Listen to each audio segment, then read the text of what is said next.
Now, a cultural lemon, according to Paul Keating. Today is the 10th birthday of the National Museum, and it's being celebrated quietly and cheaply in this climate of rising costs, efficiency dividends and planned redundancies. And there's no rescue package from the Prime Minister in sight. Political point scoring has dogged the place since its inception. It's been a challenging start to the tenure of Andrew Sayers as museum director. But despite the budget blues, he does have big plans for the museum, which he reveals for the first time.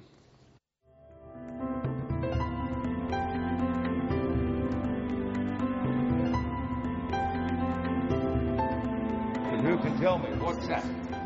I think it's awesome the way they've recorded all the history so we could relive it. I think if they put a bit more exhibits into it, yeah, that'd make it really more better and stuff. Look, I think that 12-year-old's reaction was an instinctive reaction that lots of people have to the museum, that there just isn't quite enough to see. Well, it's tragic that we have warehouses full of stuff to see.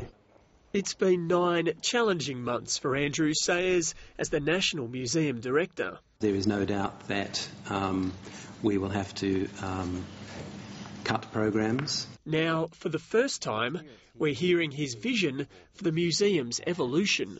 You're really making the museum look like a museum is something that I think we could do relatively easily over the next 18 months.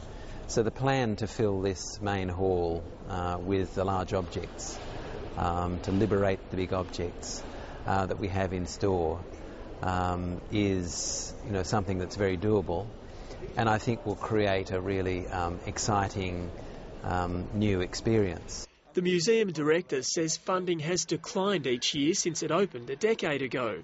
And unlike some of the Whitlam-era national institutions, they've had to build and sustain a new museum in an era of declining public support. So now, with no budget for blockbusters, the museum must rely on its existing collection, most of it tucked away in warehouses. We have, a lot of warehouses, and we do lots of conservation work here and caring for the collection. My dream is that all of that would be on the museum site and that people would be able to really share and experience that process of restoration. Andrew Sayers is banking on the wow factor to support that strategy. Rare and spectacular items that would feature across the Acton Peninsula site and in a redeveloped hall at the museum's main entry. So when we talk about liberating the big objects, this is the ultimate big object, the Hong Hai, which came to Australia in 1978 with 38 Vietnamese refugees aboard.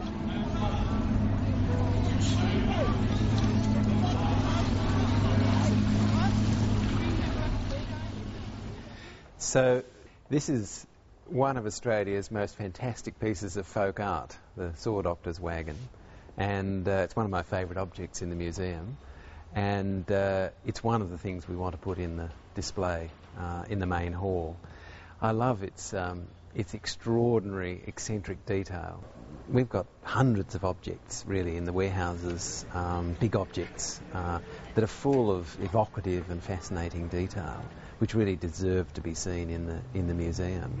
So the work we're currently doing is to try and work out how many we can fit in and where they'll go and how they'll be displayed, and that will involve a bit of rebuilding work and so on and so forth, which we're currently planning for. These 2 items are a sample of the hidden treasures, but they also represent the moral and political challenges for the museum and its boss. Do you highlight another classic piece of Australiana, or does this icon of our multicultural past become the showpiece? It's impossible to have a vibrant and contemporary museum without it being political in some sense. Paul Keating once famously described this place as a cultural lemon, that the process was back to front.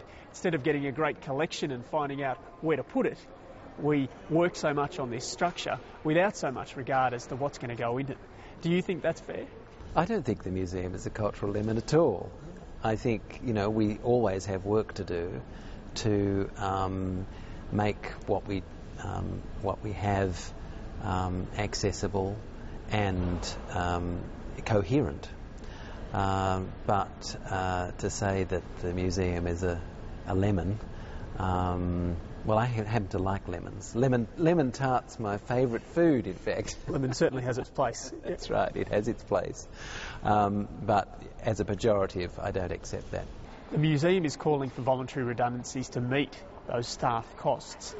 Is it unsettling to talk about grand plans for reshaping the place at a time when people might be losing their jobs? I think there's now a very widespread view that the cultural institutions have, you know, had it tough. And, you know, there's not just the ongoing effect of the efficiency dividend, but, you know, a lot of factors conspiring to mean that, you know, we really are finding it at the moment particularly hard to balance budgets. It's within that environment that Andrew Sayers wants to reshape the National Museum. His ideas are on the biggest possible scale, but potentially so are the risks. The risk of doing nothing is simply to see an organisation decline and cease to have any vitality. And we want the museum to be absolutely as vital as it can possibly be. Despite the War Memorial's recent cash handout, Canberra's national institutions are competing for a share of a dwindling cultural funding fruit bowl. The Library, Museum and Gallery are slashing more staff and services to meet the federal government's efficiency dividend. I think the directors of cultural institutions have been making the point, you know, for some years that at some point, you know, the funding issues facing us would be really drastic. And I think that's the point we've now reached.